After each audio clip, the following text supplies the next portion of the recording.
Muy buenas a todos. Hoy vamos a hablar de Cartago, el culto a Baal. La fundación de Cartago fue a finales del siglo IX a.C. Fortaleció el establecimiento permanente en el Mediterráneo occidental de los miembros del panteón fenicio. Cartago había sido un gran socio comercial en esos tiempos. Ni bien los mercancías establecieron puestos de mercado, muchos de ellos regresaron de varios sitios alejados para pasar senitud en Tiro, donde habían dejado a sus familias. En ese entonces existía una aristocracia, la cual había dejado ya varias muertes y creencias en distintas colonias.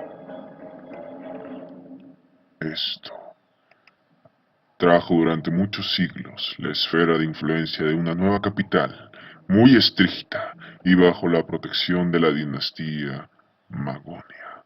Los cartagineses empezaron a usar el mar entonces para incrementar sus riquezas.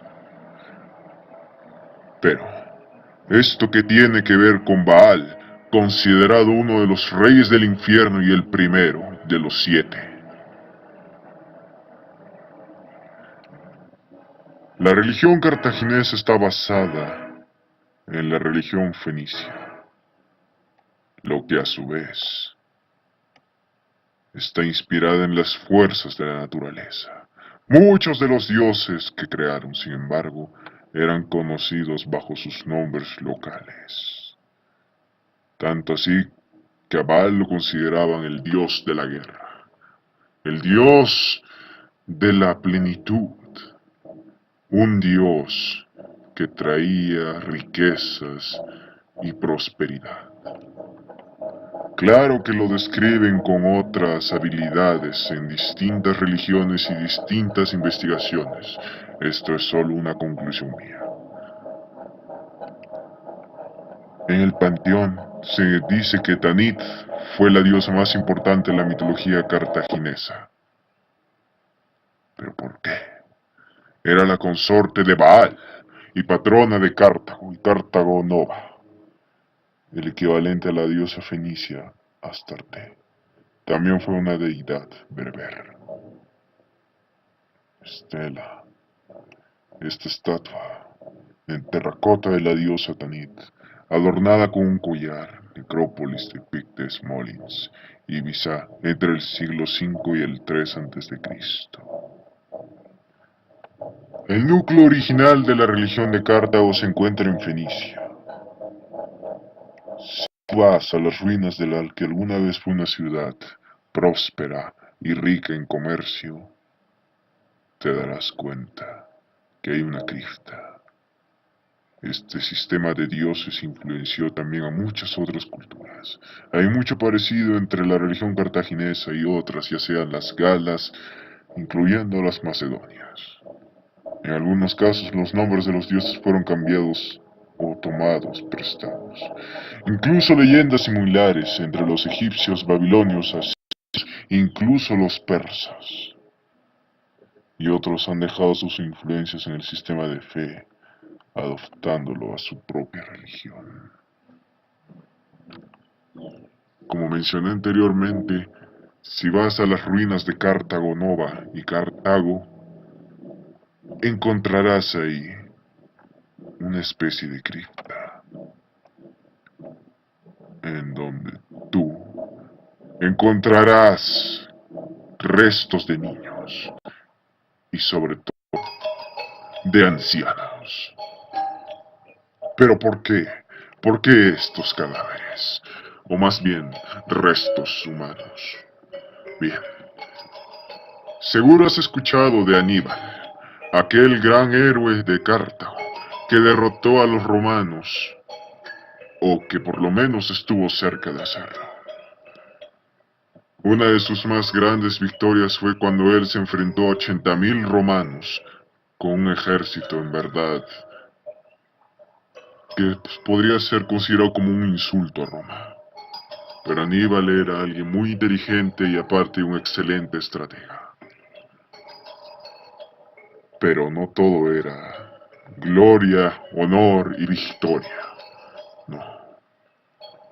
Aníbal de niño había visto cómo sacrificaban a sus propios abuelos, a los ancianos del pueblo y a sus mejores amigos en un culto a Baal. Él vio cómo a sus amigos les enterraban estacas, que en esos tiempos eran cuchillos conocidos por esta cultura. Veía cómo les sacaban el corazón, cómo los despellejaban y a veces cómo los quemaban en vida. Y los viejos sacerdotes decían: Baal, Baal.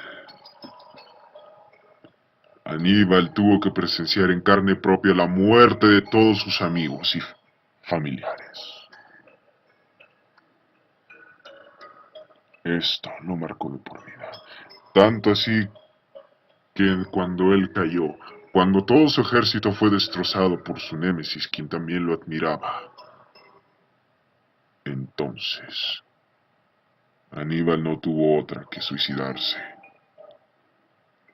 ¿Pero por qué? Él también había sacrificado a niños, a Baal. Él pensó que su Dios a cambio le daría la victoria sobre Roma, que él sería aquel que destruiría Roma, él sería aquel que acabaría con toda la expansión de un poderoso imperio. El imperio romano para él era una burla, que él sería el conquistador de todo el mundo, con la ayuda de Baal. Pero no fue así, y tomó la decisión de quitarse la vida. Baal, uno de los 7 reyes del infierno, a quien se le describe con cuerpo de tarántula y 3 cabezas, una de gato negro, una de un humano con una corona de fuego, y la última de un sapo. Se dice que este demonio le concede a los que consiguen invocarlo el poder de hacerse invisibles, el poder de revelar verdades que nadie conoce. A este demonio también se le menciona en la película El Rito, que es la entidad que tiene que ser expulsada del padre, protagonizado por Anthony Hopkins. Cartago sin duda fue, en sus tiempos, tal vez pudo llegar a ser una potencia en el mundo, pero las ambiciones de Roma hicieron que sus sueños se quedaran en el más profundo infierno. Esto quiere decir que Baal solo utilizó a su pueblo. Aníbal solo fue un peón para traer más muerte y dolor a los romanos que habían caído, sabiendo que estos tenían familia, incluso hijos que crecerían sin su padre. Cartago sin duda fue una de las ciudades con la religión más estricta del mundo. Claro que posteriormente aparecieron otras, pero Cartago llegó al extremo de sacrificar a ancianos y niños, a los que se considera ya son inocentes, a los que se les consideraba puros. Esto ha sido todo. Buenos días, tardes o noches, la hora que sea la que me has escuchado. Te deseo lo mejor. Soy Dead. Nos vemos pronto.